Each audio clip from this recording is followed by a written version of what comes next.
কথায় আছে আজকে মরলে কালকে 2 দিন, পরের দিন আর কেউ কাঁদবে না। একটা গানও আছে, প্লাস এটা একটা প্রবাদ বাক্য, তোমরা অনেকেই শুনেছো হয়তোবা। দেখতে দেখতে দাদু মরার আজ আজ যেহেতু ভয়েস দিচ্ছি সোমবার, আজ 11 দিন হয়ে গেল।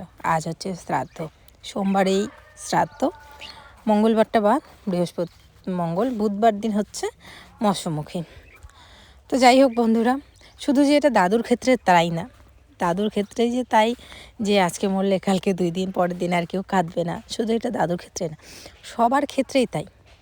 মানুষ বলো, যে কোনো কিছুর ক্ষেত্রেই তাই। তো যাই হোক বন্ধুরা, জীবন কারোর জন্য থেমে থাকে না, আর আমরাও কোনো কিছুর জন্য থেমে থাকি না। হ্যাঁ, একদিন সুখ থাকে, 2 দিন কষ্ট হয়, 3 দিন কষ্ট হয়, 4 দিনের দিন কিন্তু আমরা ঠিক নিজেদের বুঝিয়ে নিই, আর ঠিক সময়ের সাথে সাথে আমরাও নিজেদের চলি, নিজেদের মতো করে চলি। মনের মধ্যে হয়তো সেই মানুষটা থাকে, কোনো সময় তাদের কথা মনে পড়ে, কিন্তু সময় কারোর জন্য থেমে থাকে না। যাই হোক বন্ধুরা, শুভ সকাল জানিয়ে আজকের ব্লগটা শুরু করছি। সকালটা এত সুন্দরভাবে শুরু হয়েছে, তোমাদের সাথে আর কি শেয়ার করবো বন্ধুরা। দেখো, এত সুন্দর কুয়াশা। সত্যি শীতের দিনটা আমাদের যতটা না প্রিয়, ততটাই খুব কম দিনের জন্য থাকে। আমার তো শীতকাল খুবই প্রিয়। প্রত্যেকটা বাড়ির সামনে সামনে এরকম করে আগুনের ভিড়া, আর অনেকগুলো লোক দল বেঁধে গোল করে আগুনের ভিড়ার চারপাশে বসে চা খায়, মুড়ি খায়। এটা গ্রামে গঞ্জে খুব দেখা যায়। তো যাই হোক, গ্রামের মানুষ এইভাবেই সরলসাদাভাবেই তাদের জীবনগুলো মানে ইসে করে। আর শহরে কি হয় বলো তো, শহরে সবাই সবার মতো করে নিজেদের বাড়িতে থাকে। ওখানে না কেউ কারো বাড়িতে যায়, না কেউ কারোর সাথে কোনো দেখা সাক্ষাৎ হয়। ওই যার যার ফ্ল্যাট বা যার যার বাড়িতে শেষে থাকে। তো দেখো, তোমাদের দাদাভাই একটা খুব সুন্দর শর্ট বানিয়েছে। কি সুন্দর লাল ফুলটা, আমার লাল ফুল কিন্তু খুব ভালো লাগে, খুব মানে খুবই ভালো লাগে। জবা ফুল, এই যে লাল জবা ফুলগুলো, লাল জবা ফুল দিয়ে যদি মা কালী বা লক্ষ্মী ঠাকুরকে সুন্দর করে সাজানো হয় না, এত ভালো লাগে দেখতে ঠাকুরের আসনটা, কি বলবো। আর এদিকে দেখো, শীতকালে আমাদের যেরকম মজা, সেরকম এই যে বাড়ির যে পশুগুলো থাকে, পশুগুলো গরু ছাগল, এদের হয় কষ্ট। আর এই দেখো, আগুনের ভিড়া জ্বালিয়েছে, এখানে কতগুলো লোক জমা হয়েছে। প্রায় 2-1টা বাড়ি পরপর এরকম আগুনের ভিড়া জ্বালানো থাকে, বা জ্বালানো প্রত্যেকটা গ্রামের রাত্রিবেলার দিকে বা সন্ধেবেলার দিকে আর সকালবেলার দিকে। আর সবাই মিলে এইভাবে গোল করে বসে আগুন তাপায়, চা খায়। এদিকে দেখো, মাও আগুনের ভিড়া দিয়েছে, এখানে আমার ছোট ছেলেকে নিয়ে বসে আছে। বড় ছেলেকে ঘর থেকে বেরোতে দেয়নি, কারণ ছোট ছেলেকে এইভাবে যেভাবে কোলে করে বসে আছে থাকবে, বড় ছেলে তো আমার সেভাবে থাকবে না, ও ছুটে বেড়াবে। আর এই ঠান্ডাটা যদি একবার লেগে যায়, প্রচণ্ড খারাপ অবস্থা হবে। আর ও তো একদম ওষুধ খায় না, তোমরা জানোই। ওকে এখন মিথিলও দেখছি এরকম, ওদের 2 ভাইয়ের যে কী অবস্থা, মানে 2জনের মধ্যে কেউ ওষুধ খেতে চায় না, ওষুধ খেলেই বমি করে দেয়, আর কিছুতেই ওষুধ খাবে না। আমি মানে ওর জন্যই চাই যে সর্দি না হোক, কারণ সর্দি হলে ওষুধ খাবে, ওষুধ তো খাবে না এরা। এরকম 2 ভাই এরকম বমি করে দিবে। বড়টা তো একদম মুখের কাছে নিলেই এরকম গন্ধটা শুনলেই বমি করে দেয়। তো এই আর কি। তো দেখো কি সুন্দর সুন্দর কতগুলো ফুল হয়েছে, এগুলো কিন্তু আমাদের গাছের ফুল। কি সুন্দর হয়েছে না, সাদা জবা, লাল জবা, অনেক ধরনের জবা আছে। আমার ইচ্ছা আছে আমার বাড়ির সামনে যখন আমি ঘরটা শুরু করবো, এই যে মিথিলের বার্থডের পর থেকেই তো আমাদের ঘরের কাজ শুরু হবে। তোমরা জানো 26 তারিখে আমার ছোটো ছেলের বার্থডে, বার্থডের পর থেকে ঘরের কাজ শুরু হবে। তো যখন আমার ঘরটা শুরু হবে, সামনের দিকে যখন আমি একটুখানি স্পেস রাখবো, ফুল গাছ টাছ গাড়বো, অনেক ধরনের জবা ফুল, অনেক ধরনের ফুল গাছ গাড়ার ইচ্ছা আছে। আমার খুব ভালো লাগে, স্পেশালি জবা ফুলটা সারা বছর ফোটে, তো ওই ফুল গাছটা আমি রাখবো, অনেক রকমের, সাদা, হলুদ, লাল, যত ধরনের জবা ফুলের আর কি গাছ থাকে সবগুলো লাগাবো। এদিকে দেখো মাঠের সাইডে আসলাম, আর এদিকে দেখো কত কুয়াশা, মানে ওই সাইডেরগুলো তো দেখাই যাচ্ছে না, এত কুয়াশা। এখন কিন্তু সকালে এমন না যে অনেক ভোরবেলা, এখন কটা বাজে বলো তো, 7টা বাজে। আর এই ভোরবেলার দিকে তো এখানে আসাই যায় না, এত টিপটিপ করে বৃষ্টি আর অন্ধকার হয়ে থাকে। আর এদিকে দেখো, এটা হচ্ছে আমাদের ভাস্তা কাজ করছে, যতই কুয়াশা পড়ুক, যতই যাই পড়ুক, কৃষকরা কিন্তু তাদের কাজ কোনোদিনও ফেলে রাখে না বা কাজ করা বন্ধ রাখে না, ওদের কাজ ওরা করবেই। তো এখানে এই ক্ষেতের মধ্যে আলু গেড়েছে, আমরা তো বিনস গেড়েছি। সবাইকে, সবাই উঠে পড়ো, লেগে পড়ো কাজে। আমরা লেগে পড়েছি কাজে। পেছনে রাস্তা দেখতে পাচ্ছ, কাজে লেগে গেছে। মানে মাঝে মাঝে এরকম রিলস দেখি ফেসবুকে, যে মানে এরকম করে ভিডিও করছে, ব্লগ করছে, কাউকে তাকাচ্ছে না, কে কী করছে, কে কীভাবে দেখছে, হাসছে, কাঁদছে, নো ম্যাটার, শুধু ক্যামেরায় দেখো, কথা বলো, চলতে থাকো। আমার পেছনে অনেক মানুষ খেতে কাজ করছে, হয়তো ভাবছে পাগল, বা অনেকেই জানে আমরা ভিডিও করি, কিন্তু এগুলোতে আমি ধার যাচ্ছি না এখন আর। চলো, এই হচ্ছে বিষয়। তোমরাও তাই করো, বাজারে বেরো, রাস্তায় বেরো, যেখানে খুশি সেখানেই যাও, কিন্তু ব্লগ করা ছিল না। এই হাতের মধ্যে একটা এভাবে ক্যামেরা নেবে আর সোজা ক্যামেরাতে তাকাবে, মন যা চায় তাই বলবে। এই হচ্ছে বিষয়। সকাল সকাল হাঁটা নাকি অনেক স্বাস্থ্যের পক্ষে উপকার, স্বাস্থ্যের পক্ষে উপকার। তো প্রত্যেক দিন তো আর ওঠা হয় না। এখন সকাল বলতে প্রায় 8টা বেজে গেছে, কিন্তু পরিস্থিতি দেখে কি মনে হচ্ছে 8টা না, মনে হচ্ছে যে ভোর সকাল, মনে হচ্ছে যে 5 থেকে 5:30, তাই না বলো? এই হচ্ছে বিষয়। দেখতে থাকো আজকের ভিডিওটা, আশা করি ভালো লাগবে তোমাদের। কিছু কিছু জায়গায় কেন জানি যে সাউন্ড কম আসছে, আমি বুঝতে পারছি না। নতুন একটা অ্যাপসে এডিট করছি, সেই জন্য হয়তো বা। আসলে বন্ধুরা, কেন বলছি নতুন অ্যাপসে এডিট করছি, কারণ আমি আইফোন নিয়েছি, তোমরা সবাই জানো। এখন না, যখন আমার বড় ছেলে হয়েছিল তখন কিন্তু আমার আইফোন নেওয়া 3 বছর হতেই চলছে। আইফোন 30 ছিল আমার কাছে। তো সত্যি কথা বলতে এই আইফোনে এত স্পেস কম, মানে আমরা যেহেতু ব্লগ ভিডিও শ্যুট করি না, এত প্রবলেম হয়, মানে কি বলবো। একটা ব্লগ ভিডিও আমি যেরকম আগে ভিভো ইউজ করতাম, ভিভোতে আমি হামেশাই 1 দিন 2 দিনের ভিডিও, ব্লগ ভিডিও আমি রেখে দিতে পারতাম। তারপর স্পন্সরশিপের ভিডিও ওগুলোও থাকতো, রাখতে পারতাম, যখন ওরা বলতো তখন পাবলিক করতাম। কিন্তু এই আইফোন কেনার পর থেকে অবশ্যই ভিডিও কোয়ালিটি ভালো, শিক্ষিত না অশিক্ষিত আমি বুঝতে পারি না। এই যে একটা তেল নিয়েছে, আমি সবসময় বলি স্কিন কেয়ার, এই সব জিনিস, হ্যাঁ, লাগানোর জিনিস, খাওয়ার জিনিস, এগুলো যেখানে সব জায়গা থেকে নিতে হয় না। ও কি করছে, রাস্তা দিয়ে ফেরি যাচ্ছিল, মানে বুঝতেই পারো, অনেক কসমেটিক্সে ওই সাইকেলে করে, বাইকে করে ঘোরে গ্রাম বাংলায়। ওখান থেকে এই যে একটা তেল নিয়েছে, সেটা হচ্ছে উইথ দেখো সেবা অলিভ অয়েল।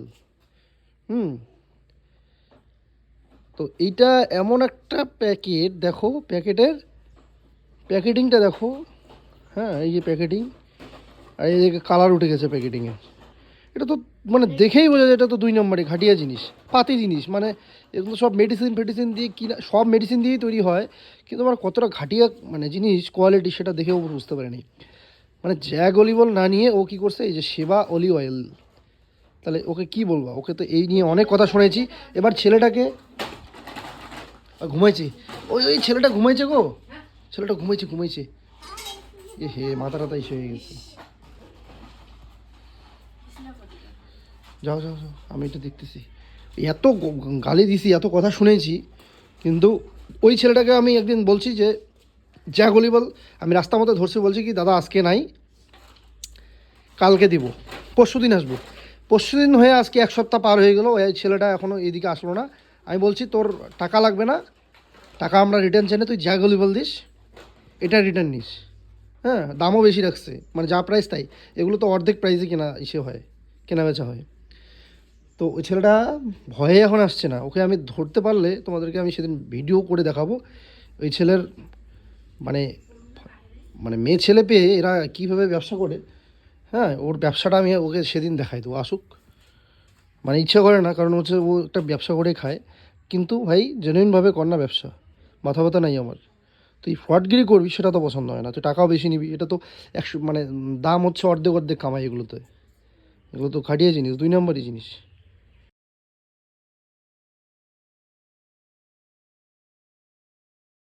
তুমি আমার টাকা নিছো, এই যে পাইলাম, লুকানো টাকা 30 টাকা। আমার কাছে তো অনলাইনে থাকে সবসময়, আর যেদিনে ক্যাশ পাই, যেদিন একটু ক্যাশ থাকে, দেখি গিয়া টাকা নাই। এই যে এখন তেলের খাজা আসছে, বায়নাও করছে। বউদের ধর্ম, দাও আমাকে 10 টাকা দাও, 20 টাকা নাও, 10 টাকা দাও। ও যখন আমি নিয়ে রাখি, ফিরে ওর যখন দরকার পড়ে ওকেই দেই, কিন্তু তাও আমাকে দেয় না টাকা। এখন কেউ আর ছাড়ে না টাঙ্গালে মছলা এই ছেলে, লাঠি না, লাঠি ছেড়ে দাও, লাঠি ছেড়ে দাও, হ্যালো দাও। কত করে? কিনলে গেছে একটা 30 টাকা করে। কুড়ি টাকার দাও। গোটাল নিয়ে দাও 30 টাকার। 30 টাকা গোড়াল দাও, 10 টাকাটা। বাবা মার কাছ থেকে টাকাটা নিয়ে আসো।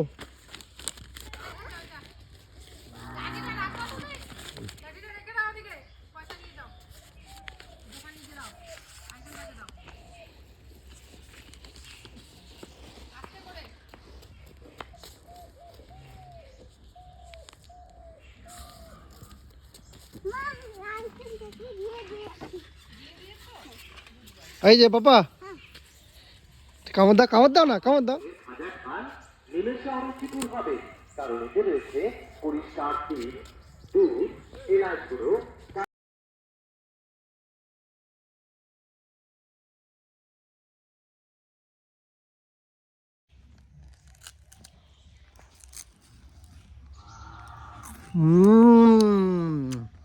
শৈশবকাল বন্ধুরা ফিরে পেলাম। আমার মতো প্রায় অনেক বউই আছো যারা এরকম করে পরের পকেট মারো, কিন্তু এটা পকেট মারা বা টাকা নেওয়াটা খারাপ না। যখন ওর দরকার পড়ে, যখন গাড়ির তেলে বলে গাড়ির তেল নাই, তেল কিনবো, আবার মানে তুলতে হবে টাকা, তখন কিন্তু আমিই বের করে দিই 100 টাকা 50 টাকা, তবুও দেয় না আমাকে পয়সা। কি বলি,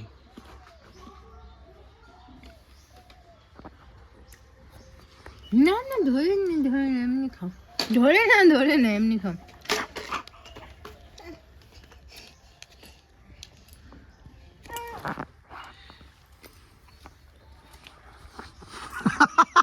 পুরোটাই নিয়ে নিছে পাগ্গু। এ পাগ্গা পুরোটাই নিয়ে নিছে। ভাইকে দাও, মাকে দাও, তুমি পুরোটা নিয়ে নিয়েছো? না না না না, সবাইকে দিয়ে দিতে হয় বাবাই। তিলের খাজা বন্ধুলা, বন্ধুলা পড়ে গেল, পড়ে গেল।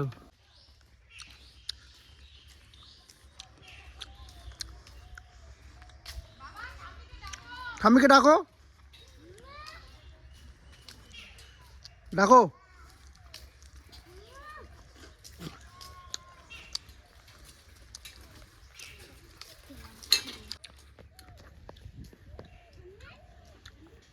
কে তো তাড়াতাড়ি আয়।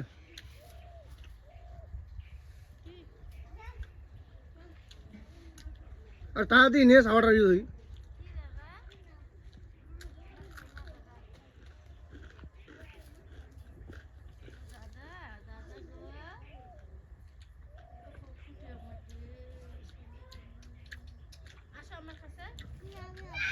আসো, তুমি এখানে থাকো।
তো এদিকে মাংস রান্না করছি, এখন দুই ছেলেকে ঘুম টুম পাড়িয়ে তারপরে কিন্তু আমি রান্না করছি, কারণ না ঘুম পাড়ায়নি, মাংসটা কষাতে কষাতে ছেলেদের ভাত খাওয়াবো, ততক্ষণে মাংসটা কষতে থাকবে, তারপরে মানে বড় ছেলেকে মাংস কষা দিয়েই খাওয়াবো, ডাল আছে ওগুলো দিয়েই খাওয়াবো, তারপরে আমি হচ্ছে মাংসের ঝোলের জল ঢল করবো, তারপরে স্নান করব। এমনি এত লেট হয়ে গেছে, কদিন ধরে এরকমটা হচ্ছে, কোনো কাজের কোনো দিশা নেই, কারণ কি বলতো, এই যে ধান নাহলে তো মা বাড়িতে ওই যে বাচ্চাগুলোকে নেয়, তখন আমি রান্না বান্নার সঙ্গে কাজ করি, কিন্তু মা এখানে ধান শুকোচ্ছে আর ওখানেই সারাদিন থাকতে লাগে, যার কারণে কিন্তু আমার হচ্ছে সময়টাও খুব কম লাগে। ভিডিও করার সময় পাই না বন্ধুরা। এই যে এখন 1টা বাজে, 2 ছেলে ঘুমাচ্ছে, ওদের টাইম টোটা আমি খাওয়ানো এগুলোর মধ্যে আমি কোনো গাফিলতি রাখি না, যার কারণে আমার ব্লগ দিতে দেরি হয়।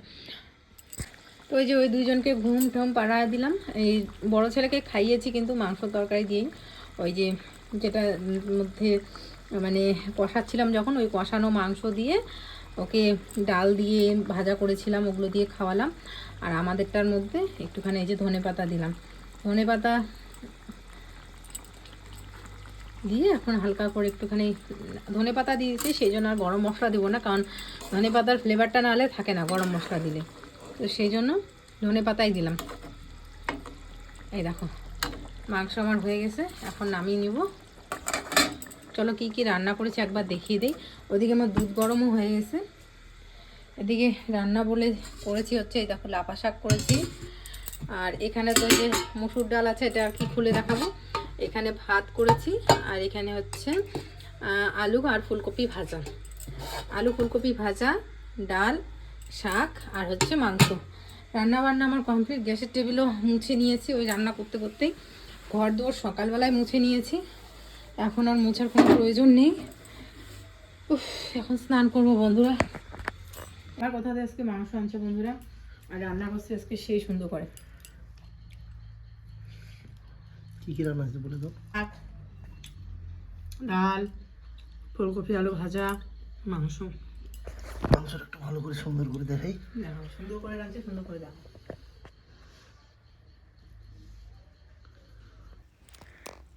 আমি ভেবেইছিলাম আজকের মাংসটা একদম ডিফারেন্ট করব, আর আজকের টেস্টটা যাতে অন্যরকম হয়। সত্যি আজকের টেস্টটা এত সুন্দর ছিল, মানে দেখো দেখো আমরা কিন্তু মাংস যে প্রতিদিন খাই তা তো না, আর সপ্তাহেও খাই তাও না, এই 15 দিন অন্তর একদিন খাই, কারণ এখন আর আনতে চায় না অত বেশি মাংস, পোলট্রির মাংস আর কি, মুরগির মাংসর কথা বলছি।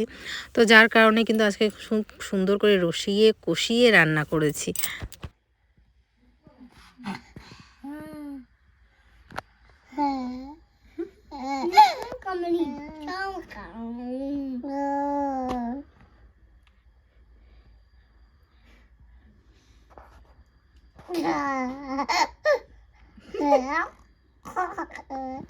বাবা হাসো তো তুমি পাগলার মতো।